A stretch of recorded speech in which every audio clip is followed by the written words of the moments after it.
Hola, buenas. Mi nombre es Álvaro Reyes y vamos a presentar mi manifiesto docente de Pedagogía en Matemáticas para el seminario de título 1 para la profesora María Victoria Martínez en la Universidad O'Higgins. Para comenzar, vamos a ir a la contextualización de mi colegio de práctica profesional 1. Este es el Colegio España. Está ubicado en San Vicente de Tahuatahua, alrededor de muchas poblaciones. Este es un colegio particular subvencionado, chico, que posee cursos desde primero básico a cuarto medio y un curso por salón.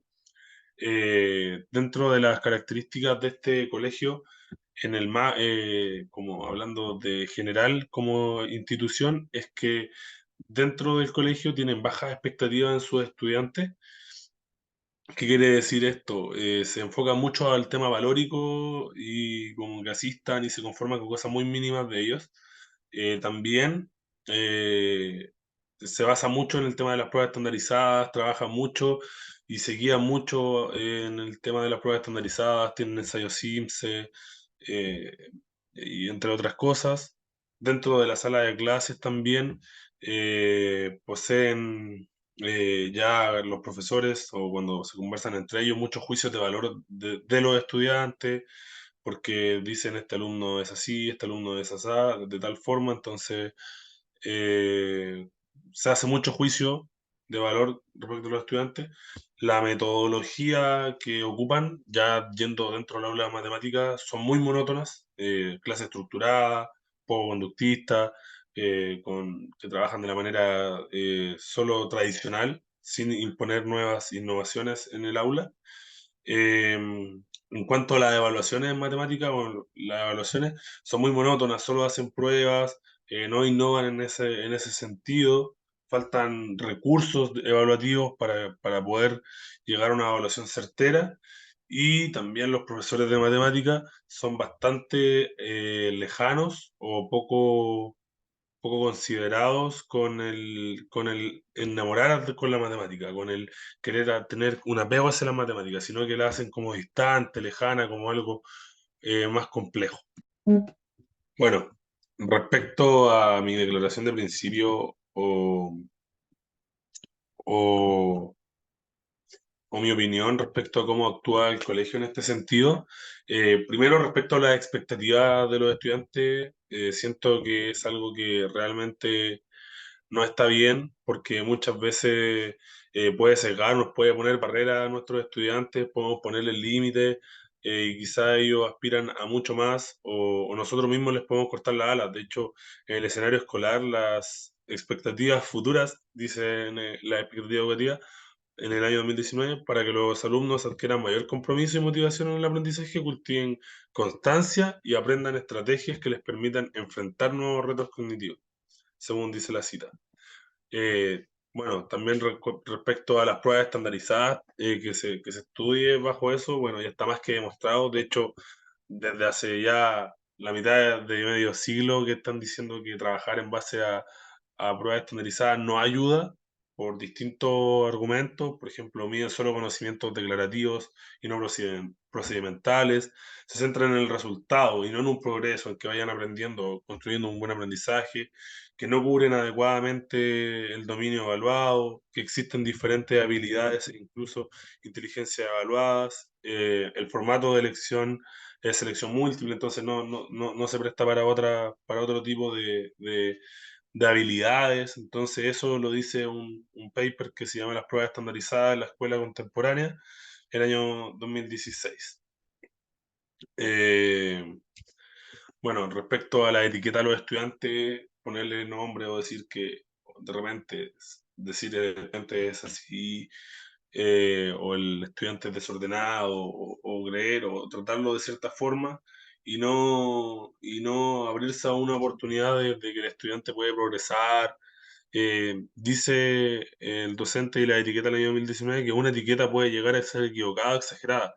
A veces el adulto, con un estado anímico que no es el mejor y reacciona de forma desproporcionada sin medir las consecuencias de las palabras, solo por tener una etiqueta quizás que pueda ser equivocada a un estudiante. Y respecto a las evaluaciones diferentes, también un paper eh, habla mal de las evaluaciones estandarizadas, o sea, de las evaluaciones que son tradicionales y hace énfasis a una evaluación, a los procesos de aprendizaje. Se llama cómo evaluar los aprendizajes matemáticos. Y habla de una evaluación constructivista que mida procesos, como que vaya midiendo la funcionalidad de los aprendizajes, es decir, que los estudiantes puedan utilizar sus aprendizajes para resolver problemas o para conectarlos con el aprendizaje. Propicia un aprendizaje autorregulado por parte de los estudiantes y evalúa y regula a la enseñanza de una fuerte importancia de la función pedagógica de la evaluación y reflexiona permanentemente sobre los procesos de enseñanza para tomar oportunamente medidas correctivas en caso de así serlo.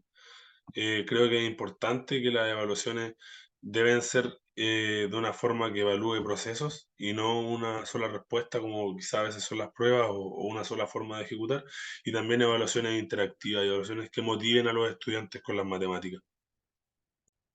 Bueno, en base a toda la contextualización y declaración de principio, me gustaría declarar qué clase de profesor de matemáticas me gustaría ser el día de mañana, y me gustaría ser un profesor que que conozca todo el currículum de matemáticas en primera instancia, porque eso me va a permitir lo que viene en el punto 2, conocer diferentes didácticas o maneras de enseñanza, conocer distintas formas, ser variable en el aula y no ser como en el colegio muchas veces clases que están basadas netamente en unas clases tradicionales, en la poca innovación, en la poca motivación hacia los estudiantes, como mencionaba anteriormente, que los motiva un poco. Y eso, la mayor variedad de cómo innovar o conocer bien las matemáticas, o el currículum matemático me va a ayudar a tener estas nuevas didácticas. También me gustaría estar constantemente consciente del contexto educacional en el que estoy, o sea, conocer a mis estudiantes, saber a quién le estoy haciendo clase, y esto también me puede ayudar, por ejemplo, al mismo punto anterior, de conocer mis didácticas. Si yo estoy consciente de dónde, en qué contexto educativo estoy, puedo tener actividades que le llamen la atención a mis estudiantes y no trabajar tan generalizado, saber trabajar con los pares en pos de un objetivo, o sea, trabajar con mis colegas o mis futuros docentes y trabajar en dejar de encasillar a los estudiantes, trabajar colaborativamente en pos de principalmente de los beneficiarios que van a ser los estudiantes. También me gustaría estar al tanto de las distintas necesidades específicas o especiales que presentan mis estudiantes a muy grandes rasgos. O sea, saber más o menos si es que hay discapacidades intelectuales y no encasillarlos, sino que trabajar en un proceso eh, junto quizás a evaluaciones diferentes para este tipo de personas, las cuales sean llamativas. Como dije, las evaluaciones por lo general son pruebas. Quizás las personas que tienen necesidades diferentes necesitan un tipo de educación distinta, necesitan un tipo de ir evaluando distinto, ir viendo cómo van sus expectativas. Lo mismo en el punto 2 cuando yo digo conocer diferentes didácticas también, diferentes métodos de evaluaciones, no ir siempre a las pruebas, no trabajar en base a una prueba estandarizada, eso en el macro.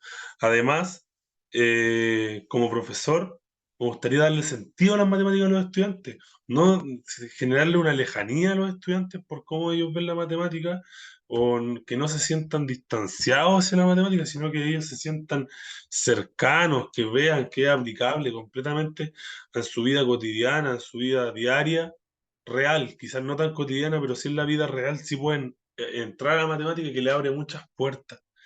Preocuparse del bienestar propio también es importante, porque si yo estoy bien voy a poder hacer buenas clases y motivar a los alumnos, y eso es parte de poder hacer todo lo demás bien, de poder estar innovando dentro del aula y de mantenerme activo, estar bien propio uno física y mentalmente, ser empático y y cuidadoso con mis opiniones. Esto va relacionado con que mis estudiantes, yo no encasillarlos, yo decir y comprender sus actuar, no decir mi estudiante es desordenado, él tiene quizás él tiene una razón por la cual en este momento es desordenado, pero yo no lo voy a encasillar como tal, no le voy a poner etiquetas, no lo voy a cuestionar antes.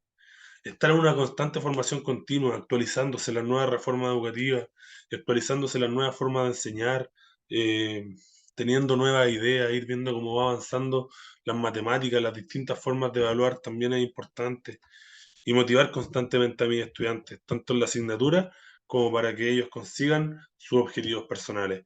Eso es muy importante, estar siempre trabajando con un fin, con una meta. ¿Y cuál es esa meta? Que los estudiantes puedan conseguir sus objetivos personales, sus metas y todos sus sueños.